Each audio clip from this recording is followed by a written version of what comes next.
actually by the media. They were, I think, very impressed, but that was after the fact. That doesn't do us any good.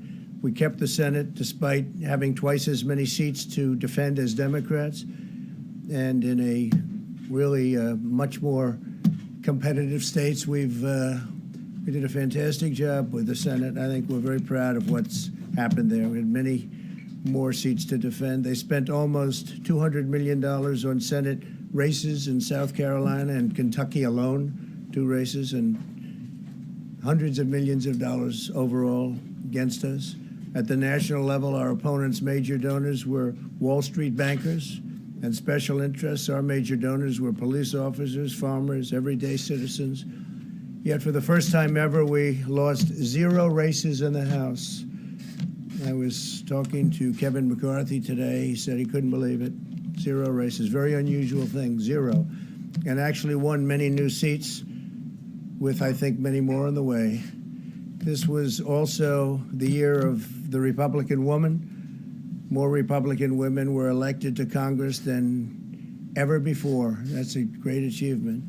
I won the largest share of non-white voters of any Republican in 60 years, including historic numbers of Latino, African American, Asian American, and Native American voters, the largest ever in our history. We grew our party by 4 million voters, the greatest turnout in Republican Party history.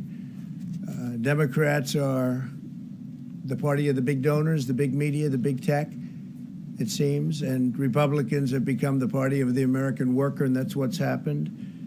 And we're also, I believe, the party of inclusion. As everyone now recognizes, media polling was election interference in the truest sense of that word by powerful special interests.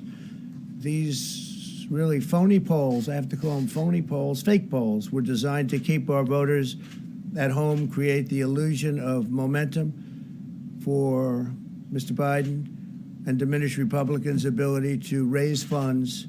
They were what's called suppression polls. Everyone knows that now. And it's never been used to the extent that it's been used on this last election. To highlight just a few examples, the day before election, Quinnipiac, which was wrong on every occasion that I know of, had Joe Biden up by 5 points in Florida, and they were off by 8.4 points, and I won Florida easily. So they had me losing Florida by a lot, and I ended up winning Florida by a lot. Other than that, they were very accurate. They had him up 4 points in Ohio, and they were up by 12.2 points. And I also won Ohio, great state of Ohio, very easily. The Washington Post had Biden up 17 points in Wisconsin, and it was basically even. They were off by about 17 points, and they knew that. They're not stupid people. They knew that. Suppression. There are now only a few states yet to be decided in the presidential race. The voting apparatus of those states are run in all cases by Democrats. We were winning in all the key locations by a lot, actually. And then our numbers started miraculously getting whittled away in secret, and they wouldn't allow legally permissible observers. We went to court in a couple of instances, and we were able to get the observers put in, and when the observers got there, they wanted them 60, 70 feet away, 80 feet, 100 feet away, or outside the building to observe people inside the building. And we won a case, a big case, and we have others happening. There are lots of litigation, even beyond our litigation. There's tremendous amount of litigation generally because of how unfair this process was. And I predicted that. I've been talking about mail-in voting for a long time. It's really destroyed our system. It's a corrupt system, and it makes people corrupt even if they aren't by nature, but they become corrupt. It's too easy. They want to find out how many votes they need, and then they seem to be able to find them. They wait, and then they find them. And you see that on election night. We were ahead in vote in North Carolina by a lot, tremendous number of votes. And we're still ahead by a lot, but not as many.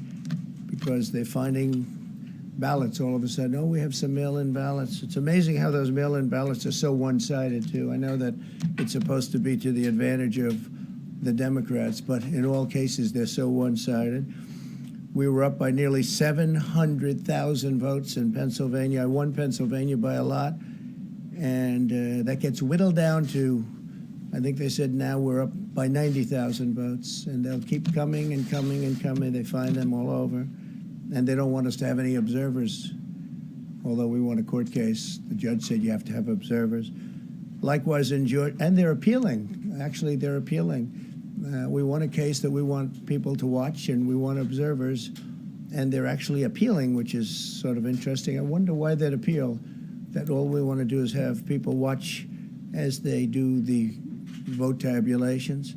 Likewise in Georgia, I won by a lot, with a lead of over getting close to 300,000 votes on election night in Georgia. And by the way, got whittled down, and now it's getting to be to a point where I'll go from winning by a lot to perhaps being even down a little bit.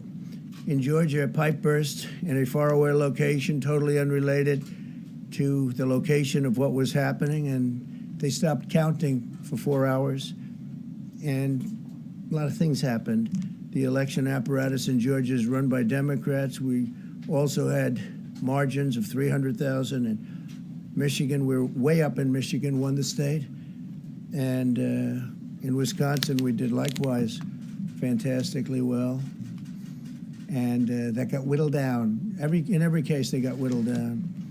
Today, we're on track to win Arizona. We only need to carry, I guess, 55% of the remaining vote, 55% margins, and that's a margin that we've significantly exceeded, so we'll see what happens with that, but we're on track to do okay in Arizona.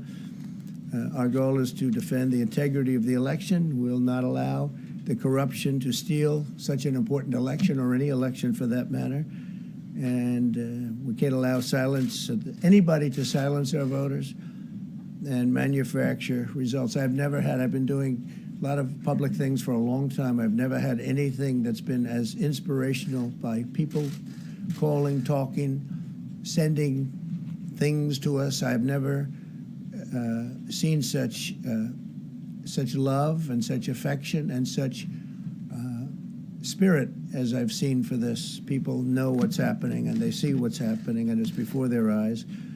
And there are many instances which will be reported very shortly.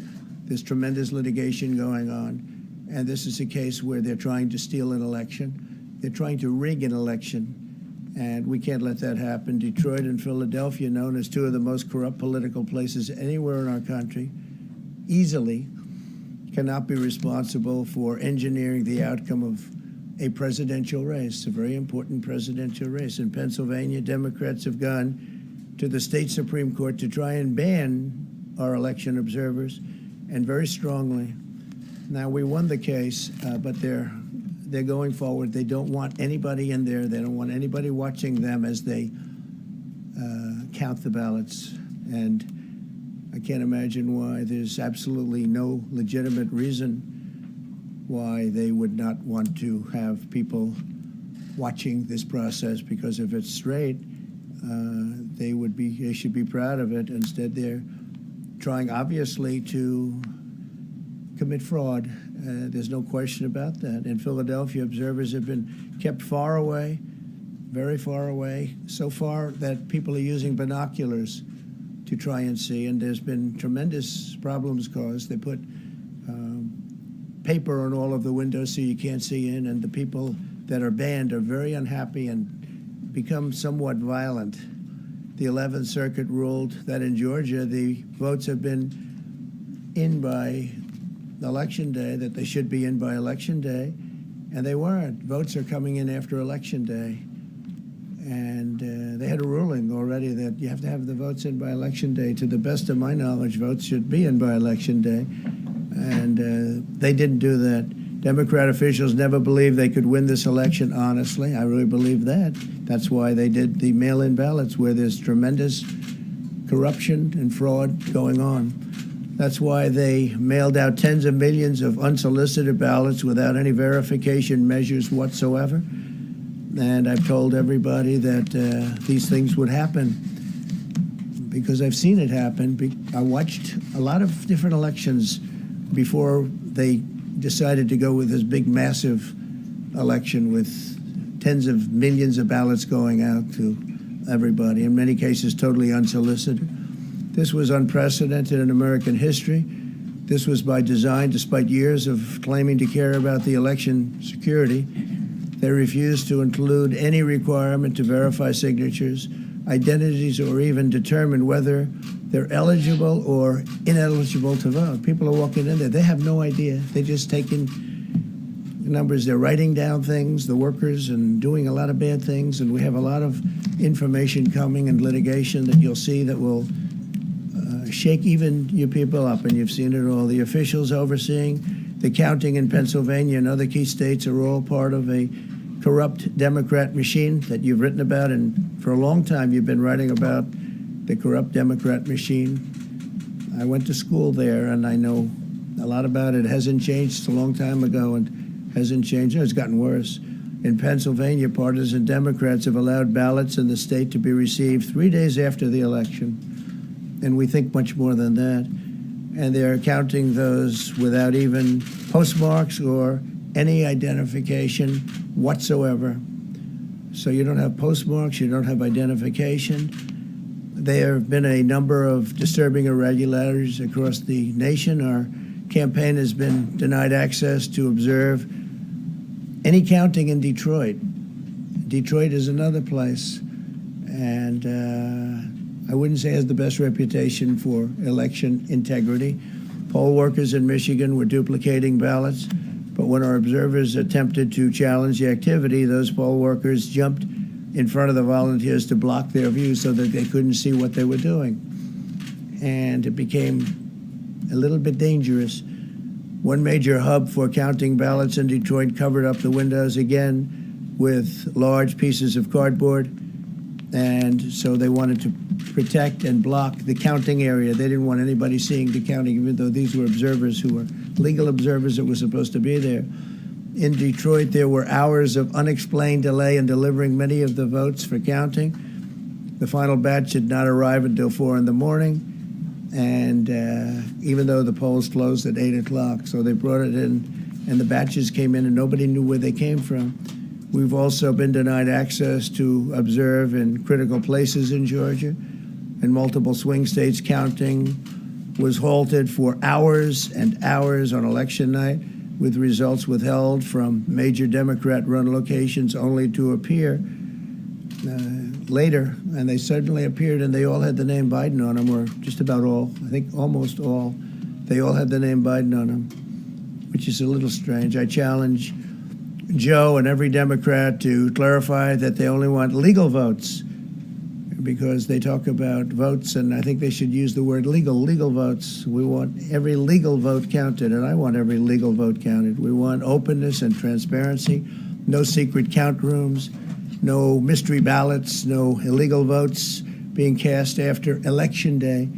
You have Election Day, and the laws are very strong on that. You have an Election Day, and they don't want votes cast after Election Day, and they want the process to be an honest one. It's so important.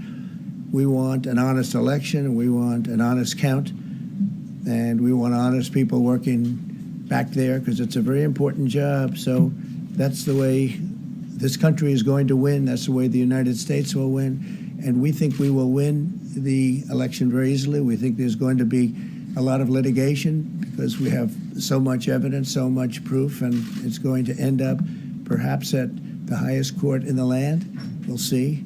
But we think there'll be a lot of litigation because we can't have an election stolen like this. And I tell you, I have been talking about this for many months with all of you, and I've said very strongly that mail-in ballots are going to end up being a disaster. Small elections were a disaster. Small, very easy-to-handle elections were disastrous. This is a large-scale version, and it's getting worse and worse every day. We're hearing stories that are horror stories, absolute horror stories. And we can't let that happen to the United States of America. It's not a question of who wins, Republican, Democrat, Joe, myself. We can't let that happen to our country. We can't be disgraced by having something like this happen. So it will be hopefully cleared up, maybe soon, I hope soon, but it'll probably go through a process, a legal process. And as you know, I've claimed certain states, and he's claiming states, and we can both claim the states, but ultimately I have a feeling judges are going to have to rule. But there's been a lot of shenanigans, and we can't stand for that in our country. Thank you very much.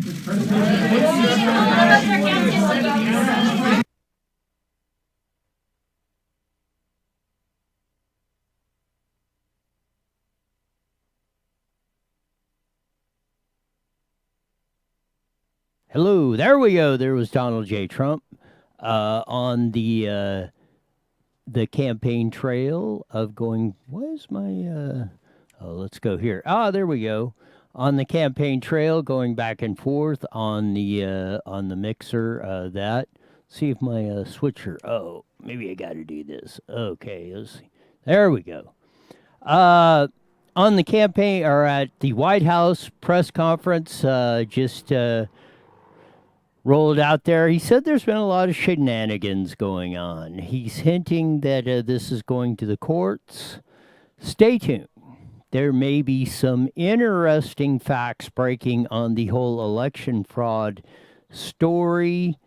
We're working on this. We haven't got anything confirmed yet, but when we do, we will certainly bring it to you when that breaks. Just from the signals I got from Donald J. Trump, he's not standing for the vote that's been going on. He has been adamant through the campaign that this has been a part of a strategy to steal an election because they knew they couldn't win it outright. The mail-in ballot issue has many potential problems, let's put it that way, on that. We will find out. Arizona's doing some counting. Georgia's almost ready to wrap it up. We'll see about Pennsylvania, how that comes out. The Trump said and indicated he thinks he's going to win when the final count comes in Arizona. We shall see how that works out. If he does flip that, that will definitely put a much different take on our system going forward. Or that's going to put the electoral college all very much put it back in play. If he can flip that state, which has been called by Fox News and Associated Press, but I don't think anybody else has called that state, which it doesn't really matter. You can call it, media can call states all they want. It's when the official registrar of voters states stamp the results going forward on that is when you, what the final draw is. So we shall see. Philadelphia, which has been ripe with fraud, going back and forth on that. I've heard, there's been a lot of that. So this is in the Philadelphia Inquirer. I wanted to run this by y'all. Of that is in the Philadelphia Inquirer, dated May 21st, 2020. Let's roll it up on the screen. South Philly judge of elections admits he took bribes to stuff the ballot box for Democratic candidates. Former judge of elections and Democrat committee person from South Philadelphia has pleaded guilty to accepting thousands of dollars in bribes to inflate the vote totals for 3 Democratic candidates for the Common Pleas Court judge in 2015 and for other Democratic candidates for office in 2014 and 16, U.S. Attorney William McSwain announced Thursday. Dominic DeMuro, 73, pleaded guilty to conspiracy to deprive Philadelphia voters of their civil rights by fraudulently stuffing the ballot boxes for the judicial candidates and for other candidates seeking office in 2014 and 2016 primary elections. He admitted violating the Travel Act, which forbids the use of cell phones to promote illegal activity, McSwain's office said. DeMuro, who could not be reached for comment, was paid between $300 and $5,000 each for each election, the office said. Our election system relies on the honesty and integrity of election officials. If they are corrupt, the system is corrupt, which creates compromises for the election fraud and for the counting of votes, McSwain said in a video recorded statement sent to the news outlets. So if you don't believe in fraud, if you don't believe it exists, if you don't think it believes in Philadelphia, Pennsylvania, there is a story of how it has been going on for many, many, many years across the board. So we shall see what Trump has in his toolbox of tools going forward. We'll see how the vote count goes because it's still out. Nobody's got to 270 yet or appears to have a solid 270 on the Electoral College. So we're still awaiting here on Thursday who is going to be the next president of the United States for the next 4 years.